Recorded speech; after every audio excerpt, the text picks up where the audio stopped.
So thanks, guys. I really have a couple minutes, so I'm going to make this kind of short, really brief. One of the most important things that we don't talk about is the amount of sugar we take in.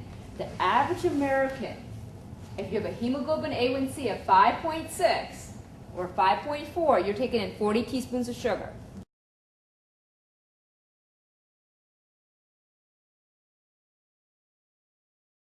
If it's higher than that, you're taking in more. Your goal is to get down to 6 teaspoons. Sugar is in everything.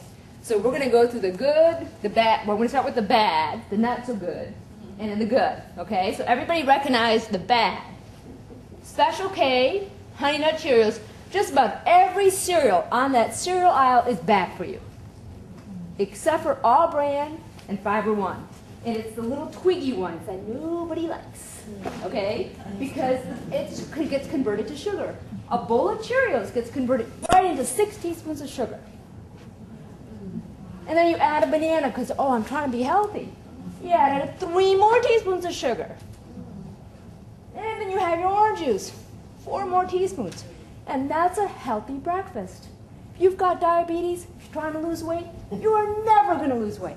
You got to get the sugar out. So the other couple things, somebody just instant oatmeal, bad. Get the rolled oats or the steel cut oats.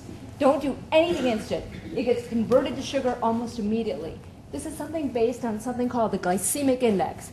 How quickly what you eat gets turned to sugar. The faster it gets turned to sugar, the So one of the things that we want to look at is the glycemic index or the glycemic load.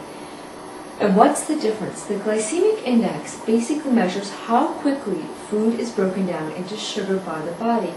Anything that's broken down quickly has a higher glycemic index and hence is worse for you. The blood glucose response is fast and high. It goes up very quickly and it stays high.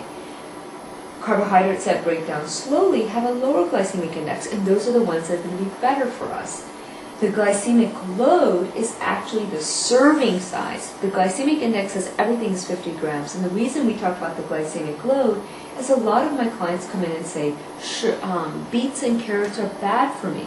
Well, if you eat 50 grams, which is a bag of baby carrots, then perhaps so. But most people typically eat about 5 to 10 baby carrots and they're done. Maybe 3 to 4 slices of a beet and then they're done. So if you look at that serving size, that will be fine. Next slide, please. So what are the indices that we want to sort of stop at? So optimally, you want to have a glycemic index that's going to be low and it's going to stay less than 55. You are not going to find this on a food label. They do not label this. If they had this information, pretty much everything in the middle section of the grocery store would not be selling that. So it's really going to be some of the things that we're going to show you and some investigation that you're going to have to do and give you some website information as well.